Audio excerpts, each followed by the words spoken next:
On September 27, 2014, two future stars of the Octagon met on the main card of Demetrius Johnson's fifth title defense. One of them, Conor McGregor, would make a meteoric rise into the biggest pay-per-view star that mixed martial arts has ever seen, and possibly even the most well-recognized athlete in combat sports today.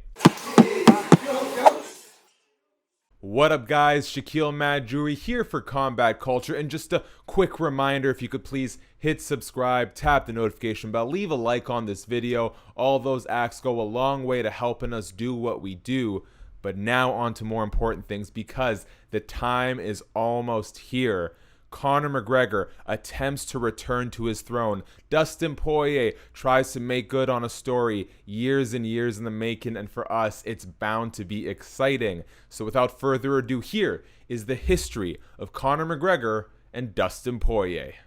For McGregor, his bout with Dustin Poirier marked the last time the notorious talent out of SBG Ireland would ever fight outside of a UFC main event.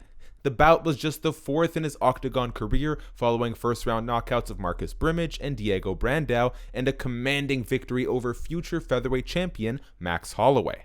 After beating Brandao in front of the Dublin faithful, McGregor made clear that he had his sights set on the top. Quote, "We're not here to take part," he told Dan Hardy in the cage after the bout. Quote, "We're here to take over." Sitting at 15-2, the path to greatness for the future two-division champion led straight through the diamond. By the time they first faced off, Dustin Poirier was already something of a seasoned veteran for Zuffa and the UFC. Starting his Octagon career back in 2010 at the young age of 21, Poirier may have only been 16-3 when he and McGregor first fought, but 10 of those bouts had come under the bright lights of the world's largest mixed martial arts promotion. The ATT fighter from Lafayette, Louisiana had picked up tough losses to Chan Sung Jung and Cub Swanson over his UFC tenure, but had his own strong victories to fall back on, including first-round finishes over Brandao and Max Holloway. When McGregor stepped into the cage against him, Poirier was arguably the biggest, most powerful fighter he'd faced to date. When the punches started flying, however, that dynamic never seemed in play. Poirier started their first fight out cautious, circling the edges of the cage, dipping in and out of range, looking to land quick low kicks and brief countershots as McGregor hunted for more dangerous strikes behind his dynamic kicking arsenal. With a little over 3 minutes remaining in the first round, the Irishman doubled up on his jab and landed a left hand behind it, clipping Poirier behind the ear and sending him sprawling to the mat. Follow-up hammer fist sealed the deal, with Herb Dean waving off the bout at just 1 minute, 46 seconds of the opening round. Quote, "I don't just knock them out, I pick the round," McGregor told Joe Rogan after the bout when asked to explain his greatness. Quote, "I said I'd knock him out in the first round, and I knocked him out in the first round. You can call me Mystic Mac because I predict these things." With his victory over Poirier, McGregor's status as the UFC's golden goose was clearly solidified. Mystic Mac had arrived.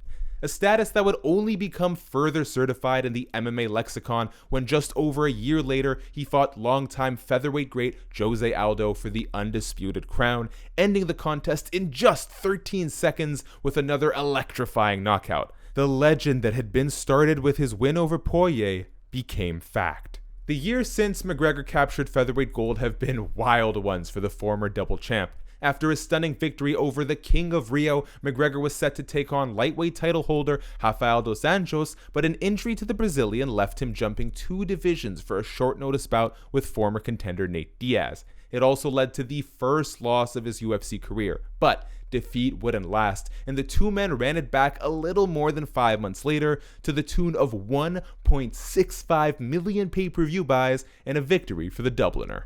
Another 3 months and McGregor found himself taking on newly minted lightweight king Eddie Alvarez to become the first fighter in UFC history to ever hold concurrent belts. What followed was 2 years of MMA inactivity, which would see McGregor's belt stripped from him and see the fighter take part in one of the most lucrative and high-selling combat sports pay-per-views of all time against Money Floyd Mayweather Jr. McGregor has only toe-dipped sparingly back into MMA in the years since winning the lightweight belt.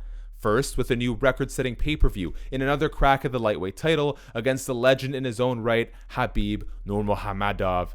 And yes, that's how you pronounce his name. At least it's closer than Nurmagomedov. That fight would see McGregor lose for just the second time in the octagon and result in a crowd-clearing brawl as members of Khabib's entourage looked to take out old grudges on McGregor for words exchanged in the months-long build-up. Another 2 years later, when McGregor found his way back into the cage once again to take on Donald Cerrone at UFC 246 in January 2020. A short-lived retirement followed, but with 2021 approaching, the UFC has worked through negotiations with the superstar to bring him back into the cage. There, he'll be facing the familiar foe who helped rocket him to fame, Dustin Poirier. For the Diamond, the years following his loss to McGregor have both been far more active and far less rewarding, but nonetheless have led him to his own status as one of the UFC's most popular and successful talents. Quote, "I'm truly heartbroken," Poirier told fans over social media after that first McGregor loss. And even a year later, speaking to reporters ahead of Chad Mendes' interim title fight against McGregor, the former featherweight turned lightweight admitted that the defeat had stuck in his mind. Quote, "It'd be a different show if I could do it again," Poirier said of a potential rematch against McGregor back in 2015. Quote, "I've learned a lot from it, and maybe if he comes up to 55, I can crack him there." But it's still right there, you know. It Still stings? Yeah, a little bit. But hey, the guy's doing a great job, man. You know, he's doing a great job. Does it annoy you being here when this is kind of, people have called it the Conor McGregor show? There's a lot of buzz. Does it kind of bother you being here? Not really, man. I'm past that, you know. I'm not looking in the rear view. I'm having fun again, and I'm not worried about it. Good for him, man. Sure. But, here we are, and of course it was going to be Aldo. It's not Aldo, it's Mendes. But there's a lot of similarities because he continues to talk, and some are saying he's getting under Chad's skin. At the press conference today, it seemed like Chad was getting a little agitated. Have you been noticing any of that? And from your experience, do you feel like he is getting in Chad's head? It's hard to tell, you know, because during the lead-up and the process to get ready for the fight, I thought he wasn't getting in my head, and he might have been. You know, looking back at it now, I don't know. I wanted to hurt him. I was aggravated and mad all the time, you know. Leading up, you know, I'm a thinker, man. I always think and go through the fight in my head over and over again, and a lot of times I would find myself like being angry at him or thinking about him. I'm not fighting him. Instead, after beating Carlos Diego Ferreira and Yancy Medeiros via back-to-back first-round KOs, Poirier got a shot at another man with a claim to a piece of McGregor's legacy, Irish Joe Duffy. Poirier picked up a unanimous decision win over the TriStar talent and followed that with a knockout of Bobby Green. Setbacks against Michael Johnson and Eddie Alvarez sandwiched an ugly win over Jim Miller, but much like losing to the Notorious in Dublin, those defeats only spurred Poirier onto better performances. The ATT talent ended 2017 with a victory over former lightweight champion Anthony Pettis and followed that success into the new year, knocking out former World Series of Fighting champion and future title contender Justin Gaethje. All that before getting a chance at revenge against Alvarez, delivering his own second-round KO to match the one that had sealed the belt for McGregor back in 2016.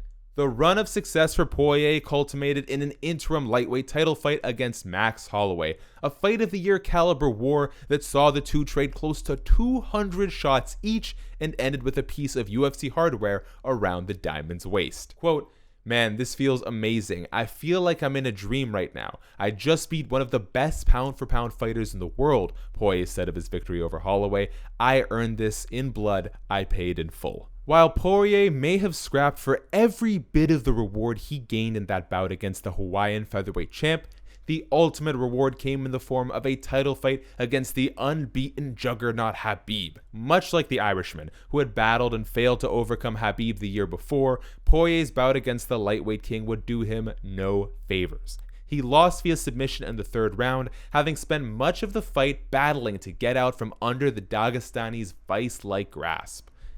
However, Poirier got his own bounce-back opportunity as well, picking up a 5-round decision over Dan Hooker in June amid the ongoing pandemic. So, they enter 2021, both men only just out of the title picture, both men coming off of wins and with 5 shared opponents between them.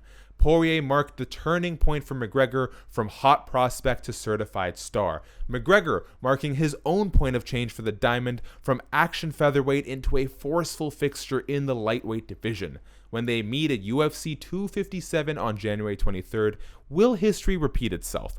Will the fight launch McGregor back to the lightweight title, or Will Poirier overcome the demons of his past?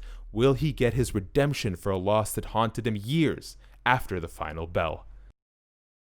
And that is all for today's video. Let us know, guys. Time to predict. Who do you think will come out on top at UFC 257? Is it Conor McGregor or is it Dustin Poirier? I know you guys are split. So am I. There's so much to consider, and we only have so much information to go off of, but I'm looking forward to it either way. One last heads up. Please subscribe, notification bell, like button. Helps us keep on chugging here at Combat Culture. Most importantly, enjoy UFC 257, stay safe, and we'll catch you on the flip side.